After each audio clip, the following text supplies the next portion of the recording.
अस्सलामुअलैकुम दोस्तों, जैसे कि इस सीरीज़ की इससे पहले वाली वीडियो में आप लोगों ने देखा कि हमने आप लोगों को एक बहुत इंपॉर्टेंट गोल्डन रूल बताया जिसकी कैलकुलेशंस के थ्रू आप अपना ऑप्टिमल रिस्क एपेटाइट निकाल के रख सकते हो, जिसको फॉलो करने पे कंसिस्टेंटली प्रॉफिटेबल होना ये आपका मुकद्दर बन जाएगा। अगर आपने वो वीडियो नहीं देखी है तो आई बटन पे क्लिक करके पहले वो वीडियो को वॉच कर लीजिए। इस वीडियो सीरीज को कंज्यूम करके अपने आप को सही ट्रेडिंग के सलीके और तरीके से इक्विप जरूर कीजिए। अब यहाँ से आगे जाने के लिए हमारा सेकंड पॉइंट जो है वो हमारे गोल्डन रूल्स का सेकंड पॉइंट आता है, जो कि है honour the predetermined risk appetite. इसका मतलब क्या होता है कि एक बार आप एक स्ट्रक्चर फिक्स कर लो, रिस्क एपेटाइट फिक्स कर लो, सब कुछ आप फिक्स कर लो। उसके बाद फॉर एग्जांपल हमने लास्ट वीडियो में दो हाइपोथेटिकल सिचुएशन जिसमें हमने ट्रेड प्लान की थी। एक ये थी जिसमें 1000 रुपीज का स्टॉक प्राइस था, 10 रुपीज का स्टॉप लॉस था, यानी कि 990 पे हमारा स्टॉप लॉस था और टारगेट 1030 पे था। और ये ट्रेड के अंदर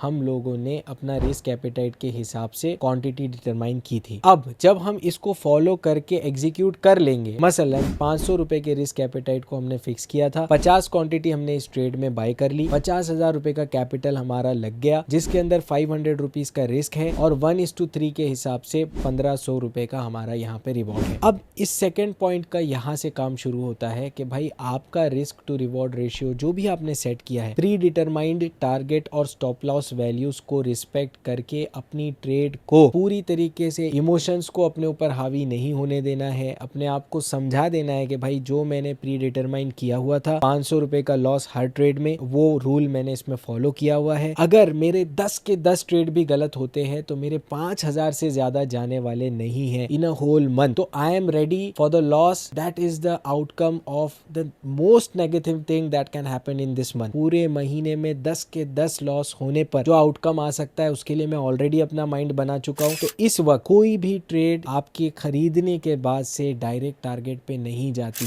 ये पॉइंट का जो पूरा फोकस है वो यही है कि आपने लॉस मेंटेन रखा हुआ है, टारगेट आपने अपने जहन में फिक्स किया हुआ है। अब यहाँ से ट्रेड को सीधा सीधा ऊपर जाने का तवक्को मत रखिए। ट्रेड पहले 1000 रुपए में खरीदा हुआ स्टॉक पहले 1010 पे जाएगा, फिर हो सकता है 1002 पे आए, हो सकता है 998 पे चला जाए, फिर उसके बाद 1015 पे जाए, फिर 1020 से वापस घूमकर नीचे 1008 पर आ जाए। तो आपको ये समझने की जरूरत है कि अब you will wait for the target और you will either wait for the stop loss. There is no way out for you. Majority of लोग जो ट्रेडिंग के अंदर सही परफॉर्म नहीं कर पाते, उनका सबसे बड़ा इशू यही होता है कि they are not able to glide through trades with a stable psychology. ये स्टेबल साइकोलॉजी आपको बिल्ड करने के लिए मैं आपको ये सेकेंड पॉइंट का पैरामीटर समझा रहा हूँ इन डेप्थ, जिसके अंदर आपको अपने सबकॉन्शियस के अंदर ये मैसेज को ड्रिल कर देना है कि the worst outcome is losing 5000 rupees in a month. अगर मेरे 10 के 10 ट्रेड्स स्टॉप लॉस हिट करते हैं तो, जो कि अगर आप प्रोबेबिलिटी की बेसिस पे तुक्के से भी काम करोगे तो ये नहीं होगा। मैं ये प्रमोट नहीं कर रहा कि आप तुक्के लगाना, लेकिन गिरते से गिरती हालत में कोई भी ट्रेडर ये नहीं बोलेगा कि उसकी एक्यूरेसी इतनी बेकार है कि 10 के 10 ट्रेड उसकी कंटिन्यूसली गलत हो जाएगी। ऐसा हो नहीं सकता। अगर 10 के 10 गलत हो जाती है, मान लेते कि गलत हो गई, तब भी आपका उतना ही पैसा जाने वाला है जो पूरी तरीके से आपके कंट्रोल में है। तो आपके सबकॉन्शियस को आपको समझाना है।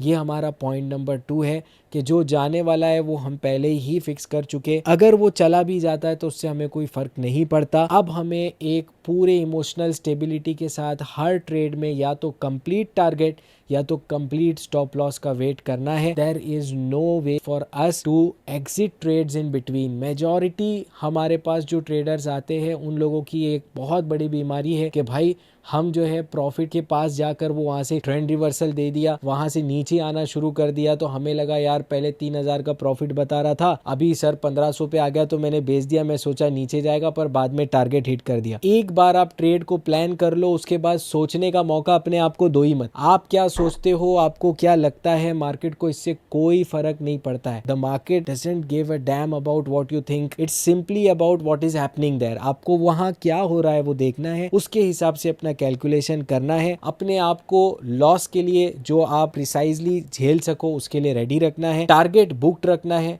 और एक्यूरेसी आपकी चाहे कितनी भी कम हो, आप अपनी साइकोलॉजी को मेंटेन करते हुए ट्रेड्स के अंदर ग्लाइड कर पाओगे। ये हमारा पॉइंट नंबर 2 है। उम्मीद है आपको इस पॉइंट नंबर 2 से इस पॉइंट की अहमियत समझ में आई होगी, जो हमारे साइकोलॉजी को रेडी करने के लिए बहुत इंपॉर्टेंट है। ट्रेड्स को ग्लाइड करने के लिए, प्रॉफिटेबली ट्रेड से बाहर आने के लिए, लॉस को एक्सेप्ट करके सही टाइम पे बाहर आ जाने के लिए। कई लोग स्टॉप लॉस होने के बावजूद भी अपने स्टॉप लॉस ऑर्डर को कैंसिल करके वेट करते हैं कि नहीं नहीं और थोड़ा ऊपर जाएगा तो बेच देंगे। तो ये जो पॉइंट नंबर 2 है, ये आपको दोनों तरफ से ब्लॉक कर देता है। टारगेट तो टारगेट, स्टॉप लॉस तो स्टॉप लॉस, और ये ब्लॉक करने की वजह से आप एक बहुत डिसिप्लिन्ड सिस्टम के अंदर आ जाते हो, जिसके बाद आपकी प्रॉफिटेबिलिटी की प्रोबेबिलिटी पूरी तरीके से बढ़ जाती है। इस वीडियो को ज्यादा से ज्यादा ट्रेडर्स तक पहुंचाइए और उन लोगों को एक सही माइंडसेट देने की कोशिश हम इस वीडियो के थ्रू कर रहे हैं। आप भी ताउन कीजिए, कमेंट सेक्शन में जरूर बताइए आपके साथ भी अगर ये प्रॉब्लम होता था। तो इस प्रॉब्लम से बाहर आने के लिए ये वीडियो को बार बार देख के इसके कॉन्सेप्ट को समझिए, अपने जहन को तैयार कीजिए और इंशाल्लाह ऑप्टिमल ट्रेडिंग सिस्टम की तरफ हम एक साथ बढ़ेंगे। आने वाली हमारी वीडियोस को भी जरूर वॉच कीजिएगा।